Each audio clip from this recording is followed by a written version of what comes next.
जय हिंद मेरे प्यारे बच्चों, आप सभी कैसे हैं। मैं मानता हूं आप सभी स्वस्थ होंगे और मस्त होंगे, पढ़ने में व्यस्त होंगे। ठीक है, जिसका स्वास्थ्य थोड़ा गड़बड़ा गया है, मतलब मौसम चेंजिंग की वजह से, तो आप अपने स्वास्थ्य को बहुत अच्छे से ध्यान रखें और ज़्यादा प्रेशर में ना आए। पेपर को केवल एक एंजॉय की तरह दें, जैसे मतलब एक वो होता है ना, एक प्रोग्राम की तरह एंजॉय करें पेपर को, इतना टेंशन ना लें। उसी क्रम में हमने आपको जो मैथ में कुछ क्वेश्चन कराए थे वीडियोस में, आपने देखे भी होंगे, वो क्वेश्चन मिले थे आपको एग्जाम में। ठीक है, तो अब हम साइंस का पेपर है 10th क्लास का, तो साइंस के कुछ इंपोर्टेंट रिएक्शन लिखाए हैं। बच्चे बहुत ज्यादा कंफ्यूज होते हैं कौन सी रिएक्शन है, तो ये एक पार्ट में ही 5 रिएक्शन होंगी और 5 वाले लाऊंगा। उन 10 में से आपको 6-7 जो आती हैं, कभी कभी 5 आती हैं, कभी 7 आती हैं, वो आपको मिल जाएंगी। ठीक है, एक पार्ट ये हो गया इसका और एक दूसरा पार्ट लिखाऊंगा उसका, उस दिन आपको मिल जाएंगे। ठीक है, सेलेक्टेड रिएक्शन है। तो पहला है एथेनॉल को क्षारीय पोटेशियम परमैंगनेट के साथ गर्म करते हैं। तो मतलब ये क्षारीय पोटेशियम परमैंगनेट की प्रेजेंस होती है, इसकी जगह जरूरी नहीं क्षारीय पोटेशियम परमैंगनेट, हम सोडियम डाइक्रोमेट भी ले लेते हैं। ठीक है, तो हम ये वाली रिएक्शन कराएंगे। फिर इसको ये वाली रिएक्शन बहुत ज्यादा इंपॉर्टेंट है, एथेनॉल की सल्फ्यूरिक अम्ल, ये तो तुम्हें समझ मिलनी है। ठीक है, उसके बाद ये सब इसकी मतलब यही, लेकिन हमें सबसे पहले जरूरी है कि हमें इनका ये पता होना चाहिए नाम क्या, सूत्र क्या होता है। एथेनॉल जैसे ये एथेनॉल है, ठीक है, एथेनॉल का सूत्र पता होना चाहिए। एसिटिक अम्ल का जब हमें ये नहीं पता चलेगा क्या है, तो हम कैसे रिएक्शन सॉल्व करेंगे। ठीक है, तो सबसे पहले एथेनॉल को हम लिखते हैं C2H5OH, हम इसको तोड़ के भी लिख देते हैं CH3CH2OH। ठीक है, दोनों में से कुछ भी लिख सकते हैं। अब क्या है, इसका क्या कराना है हमें, क्षारीय पोटेशियम उससे कराना है। तो क्या कराएंगे हम इसका, लिख देंगे बेसिक KMnO4, क्षारीय को क्या बोलते हैं, बेसिक। ठीक है, जरूरी नहीं है KMnO4, हम सोडियम डाइक्रोमेट भी लिख सकते हैं। और इसका क्या कराते हैं, ऑक्सीडेशन। ठीक है, जब कराएंगे तो ये वाला H2O पूरा निकाल दो, निकल गया H2 अलग को, फिर बचा क्या CH3CHO, CH3CHO, ये आ गया। ये हो गया एसिटाल्डिहाइड। क्या हो गया ये, एसिटाल्डिहाइड।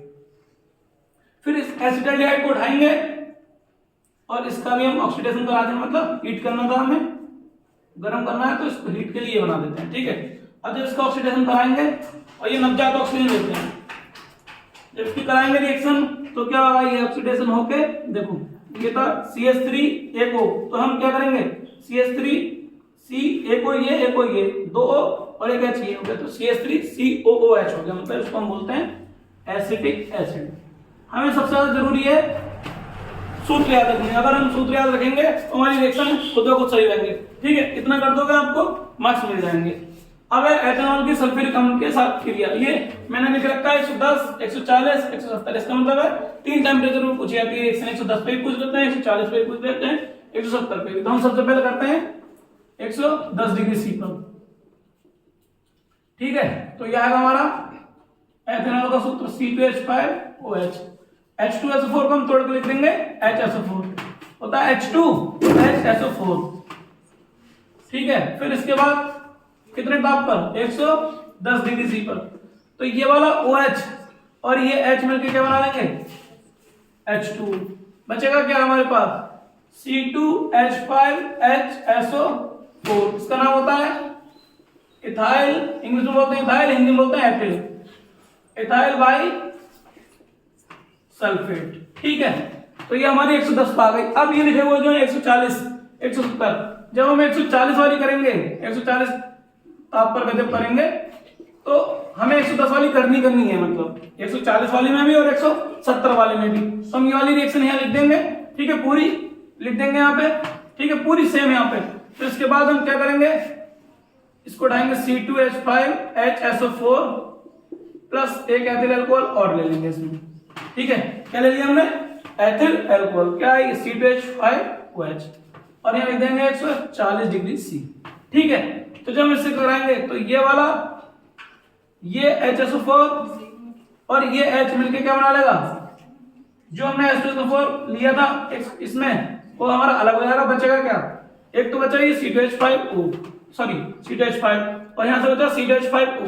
तो हम इसको लिख देंगे थोड़ा लाइन से, C2H5O, C2H5। ठीक है, कैसे, ये वाला C2H5, ये वाला देखो H और HSO4 तो निकल के बन गया हमारा H2SO4। बचा ये C2H5 और ये आ गया हमारा C2H5 और एक बचा था बीच में लिख देते हैं। जब बीच में कभी आता है O तो हम बोलते हैं इसको बोलेंगे एथिल, इसका एथिल कितना एथिल होगा 2, तो हम बोलेंगे डाई इथाइल ईथर।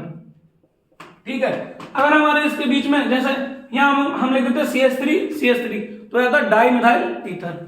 यहाँ लिख देते हैं C6H5 तो फिनाइल आता है, मतलब जो भी ग्रुप आएगा वो लिख देंगे। यहाँ पे जैसे एक आता है भूरा और एक आता है भूरी, तो यहाँ आएगा भूरा भूरी डाई मतलब ईथर। ठीक है, जो भी नाम आएगा वो लिख देंगे हम। ठीक है, तो हमें केवल ये बीच में देखना है और जो भी नाम है यहाँ पे जो भी है, इथाइल है तो इथाइल, मिथाइल है तो मिथाइल, फिनाइल है तो फिनाइल, जो भी है वो आ जाता है। ठीक है, इसमें बनता है कभी कभी ये भी पूछ लेता है रिएक्शन में कि आप डाइथाइल ईथर कितने ताप पर बनाते हैं सल्फ्यूरिक एसिड की, तो ऑब्जेक्टिव वगैरह में तो 140 डिग्री सी। ठीक है, बहुत सारी चीजें हैं। और डाइथाइल ईथर बनता कैसे, एथिल वाई सल्फेट को लिया और एथिल अल्कोहल मिलाया इसमें और 140 डिग्री सी पे गर्म कर दिया, गर्म करने के बाद क्या बन जाएगा हमारा डाइथाइल ईथर बन जाएगा। ओके, अब आएगी 170 डिग्री सी पर, तो 170 डिग्री सी वाली पे भी बनी, 110 वाली आप लिख लेंगे ये वाली पूरी। ठीक है, यहाँ आ जाएगी 110 वाली।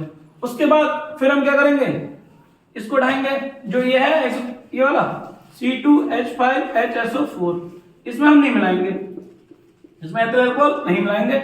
इसमें क्या करेंगे, एक H इसका छीनेंगे तो इसको दे देंगे, तो क्या बन जाएगा H2SO4। क्या बचा C2H4, ये बन गई हमारी इथाइलिन। ठीक है, तो ये रिएक्शन हमारी इसमें से जो पूछ सकता है, ऐसे मान लीजिए ऑब्जेक्टिव बनाने हो एग्जाम्पल को, तो ऑब्जेक्टिव में वो पूछ लेंगे ऐसे करके 110 डिग्री सी पर जो एथिल अल्कोहल की रिएक्शन है और मैं मानता हूं शायद आए ऑब्जेक्टिव, तो क्या हुआ 110 पे क्या बनता है, तो बता देंगे एथिल वाई सल्फेट। ठीक है, फिर उसके बाद एथिल वाई मतलब 140 पे क्या बनता है डाइथाइल ईथर। वो पूछेगा, अगर ऐसे ही पूछ सकता है डाइथाइल ईथर जो बनाते हैं वो एथिल अल्कोहल की सल्फ्यूरिक एसिड से कितने ताप पे रिएक्शन कराते हैं 140 डिग्री सी पे।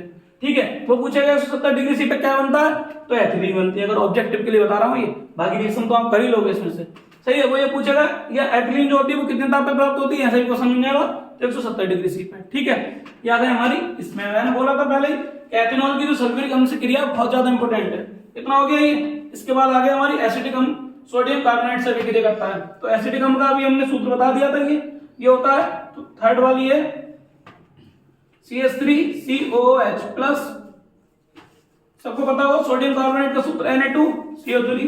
ठीक है, नहीं हो तो अगर जिसको भी ये फॉर्मूला में दिक्कत है तो किसी से फॉर्मूले लेके अपने साथ वाले जो भी हैं फॉर्मूले एक बार रिपीट कर लें और फिर इन रिएक्शन को जब करेंगे तो अच्छे से समझ में आएंगे। ये हो गया Na2CO3।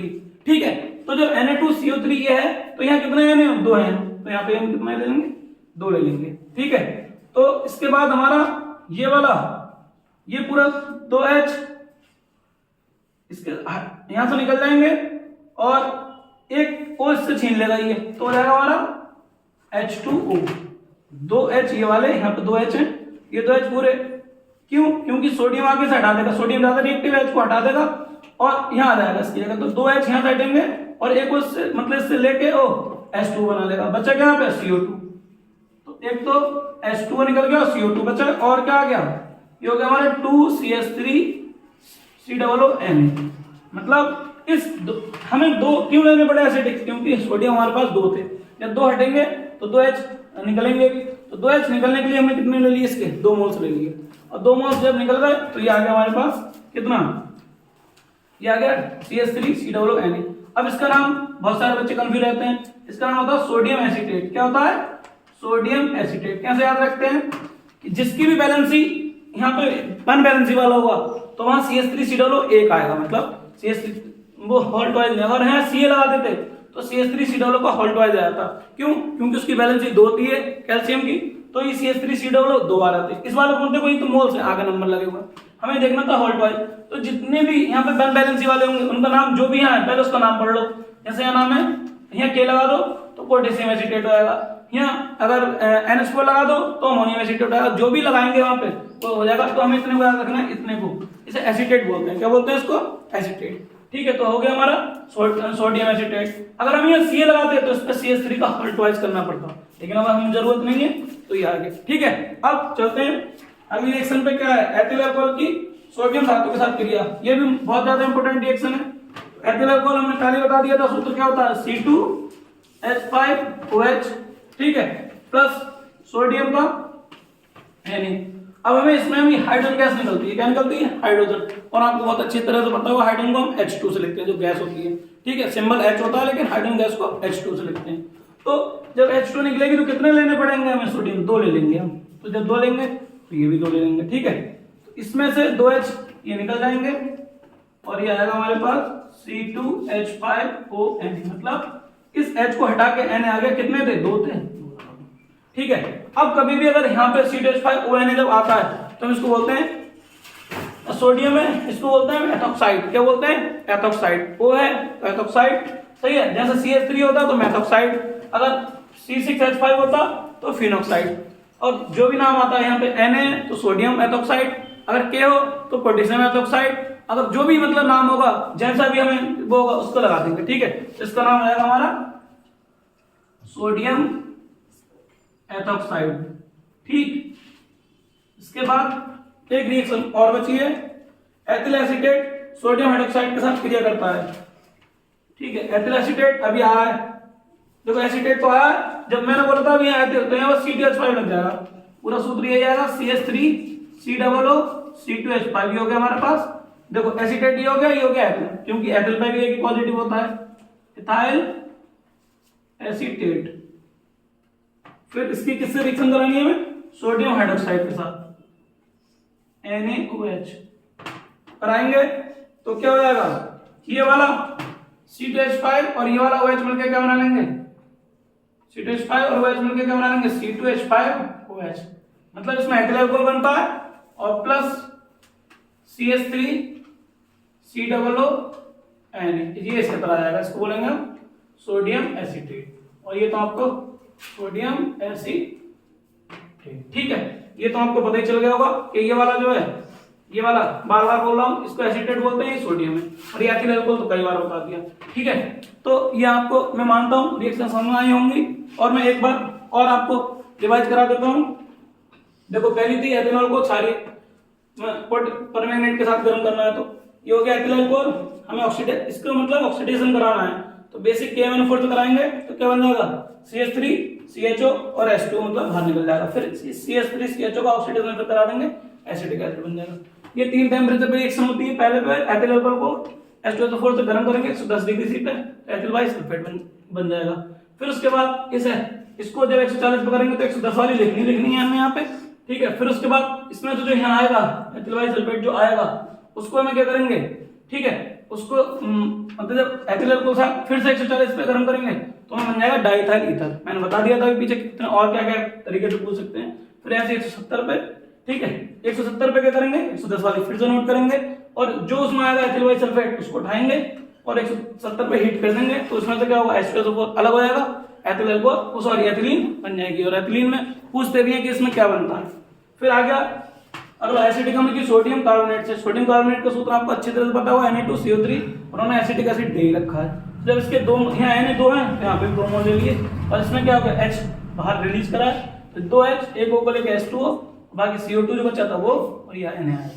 फिर है एथिल अल्कोहल की सोडियम धातु के साथ क्रिया, तो एथिल अल्कोहल ये आ गया, सोडियम ये आ गया, और जब हमने कराई तो फिर वही 2H यहाँ से अलग हो जाएंगे और उसकी जगह Na आएगा, तो ये हो जाएगा सोडियम एथोक्साइड, ठीक है। फिर इसके बाद एथिल एसीटेट, क्या एथिल एसीटेट की सोडियम हाइड्रोक्साइड के साथ क्रिया, तो जब इसके साथ कराते हैं सोडियम हाइड्रोक्साइड का सूत्र होता है NaOH, ठीक है। फिर इसमें Na मतलब Na तो इधर आएगा C2H5 की जगह, और C2H5OH को लेकर क्या बना लेगा? C2H5OH एथिल अल्कोहल, फिर ये CH3COO, ठीक है। तो आप अच्छे से देखिए, समझिए, और अगर एक बार में समझ में ना आए तो एक बार और देखिए, अगर उसके बाद भी नहीं आया तो कमेंट में लिख दीजिए सर नहीं आई, फिर कोशिश की जाएगी आपके साथ जितना भी हो सकता है हेल्प आपकी, ठीक है।